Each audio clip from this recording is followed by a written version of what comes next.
This is a story for our mother. See, the recent weeks and days have left me feeling a little in dismay about the fact that we seem to be forgetting our home, and the very leaves and the trees that bring breath to our beings are burning as the sky fills with smoke. And so my heart is looking to make sense of a world that feels upside down, where television tries to tell me that I can't even trust what I know to be truth because it seems that we live in inversion, where what would calibrate us naturally to our own humanity is being dismembered with rampant perversion. And the easiest way to lead the human family astray is to disconnect us from our earth. And the cries of our mother have fallen on deaf ears for so long, she has to shudder and shake now for us to remember her worth.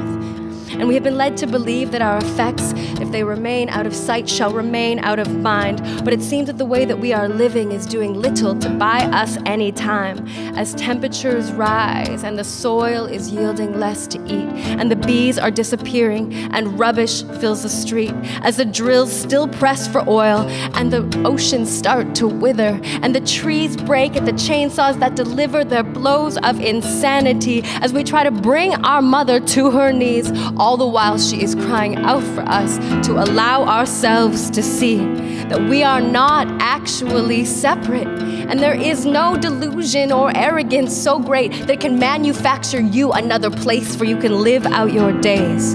For when I look to our bond, I needn't look very far, because the veins from the riverbeds as seen from above mirror the veins that run through the palms of all of us, as do the veins of each flower petal and the branches of the mighty oak, because we are all birthed into life from a canvas that's painted with the same brush strokes. And so I feel her pain now because it is my own. And I see our confusion personified by her wounds. And so I'm asking myself now, Mother, how do I stand up for you?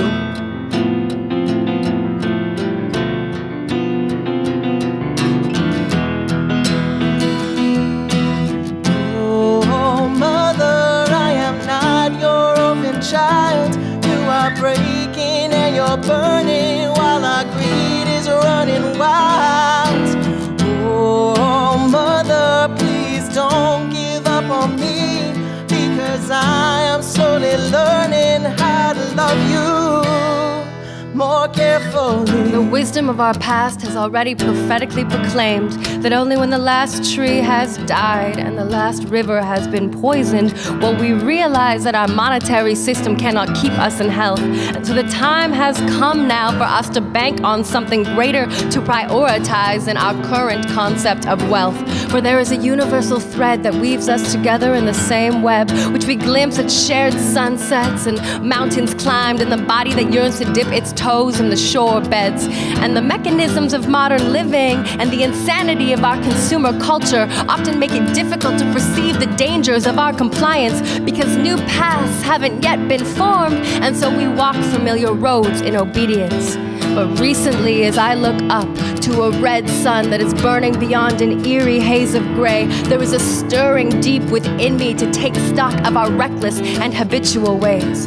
And this doesn't mean that there is blame to place, for I, for one, am very much still in the rhythms of our established system. But the question that my ancestors keep begging me to ask is, how much longer can we afford to live them? Because the cost, it appears, is far greater than the bottom line. And as Standing Rock reminded us, our hearts are coming together in this same mind, where we need a peaceful defense of our land and an awareness that she is sacred, and it cannot be bought and sold and pillaged without end, and we cannot stick our heads deeper in the sand and continue to pretend that there are no effects to our cause and that there are no natural laws, because our mother, despite our childishness, still cares for us all, and she provides us with food and the beauty that we need to glimpse the very essence of who we are, which gives us sanity and a chance to realize that this is all one thing, one breathing, living dance. And so now we must shift our focus to care for her scars with our very human hands. Oh, Mother, I am not your orphan child. You are breaking and you're burning while our greed is running wild. Oh, mother, please don't give up on me, because I am slowly learning how to love you more carefully. We are just suffering from an amnesia born of distorted media that would have you believe that consumption is the cure or that poisons are pure. So we go back and forth in this outdated Hegelian dialectic where fossil fuels fuel the world when even the word fossil means relic. We need a softness now and a gratitude for the breeze that tickles our face and the cold, clean waters that flood our souls with knowing grace. And we need nature because she nurtures, and we seek her out all the time. We run to her oceans and we run to our forests to escape our fluorescent lit prison paradigms. And we need conversations to mend this custodial separation between parent and child, between urban and wild, where we can find some common ground and a way to coexist together, where we don't take her flesh by the pound, where we love her like she loves us, fiercely and forever.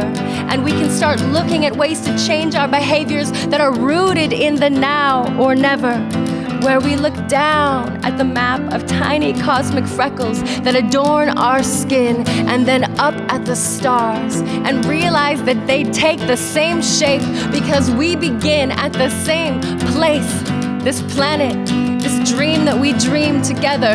So before we close the book on her, let us write a new chapter and protect her, because we remember.